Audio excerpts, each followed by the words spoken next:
it's Juhi with my take on a butterfly shaker card. I'll be using the Butterfly Friends stamp set from Happy Little Stampers for my shaker card, and I'll be using this butterfly from the set.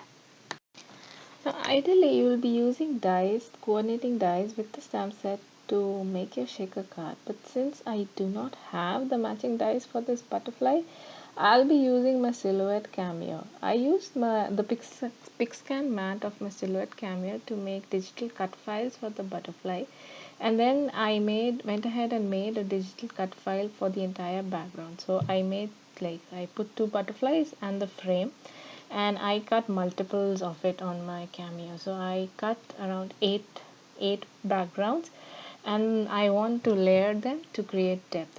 First step, I take the top layer and I add the acetate sheet which I've cut to size with my multimedia mat behind the butterflies.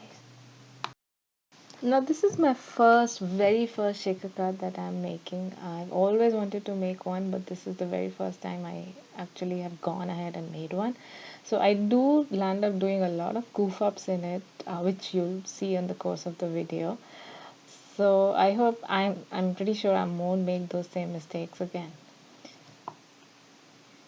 After sticking the acetate sheet behind the first topmost layer, I decided to go ahead and stamp the butterflies on the transparent acetate using some StazOn ink.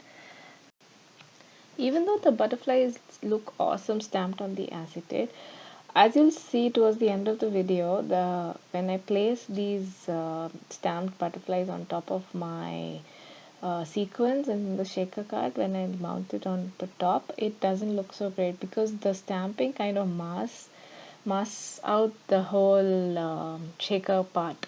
So I do decide to remove the stamped acetate and go ahead with a non-stamped one, but more on that in the later part.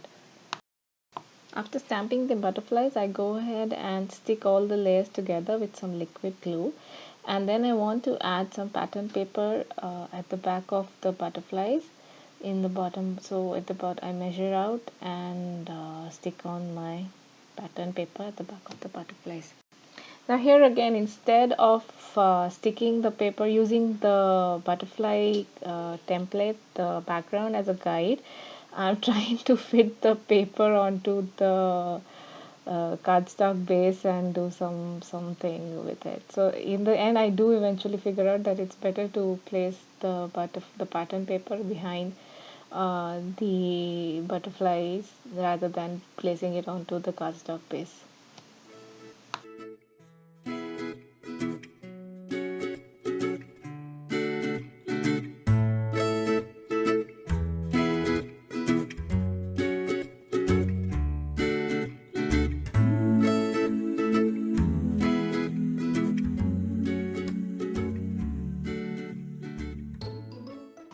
At this point, I realized that the stamped butterflies don't look so cool. So I will go ahead and remove this stamped acetate sheet and replace it with a plain acetate sheet. So by doing this, I do land up damaging my front panel a bit. So in the end, I will do some things to cover up the damage. For now, I found that the front panel looks too blank, too white. So I want to stamp some butterflies in pink and blue on top of it. So I had used my butterfly stamp with the StazOn, so I'm just trying to clean it up by stamping randomly on some rough paper and ensuring that there's no remnants of black on it.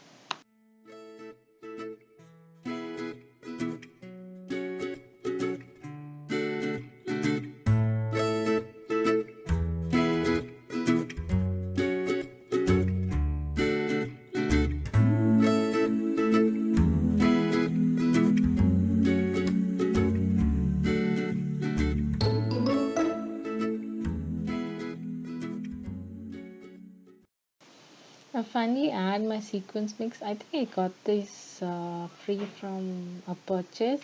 I don't remember from where I got them. I really love those tiny sequins and stars.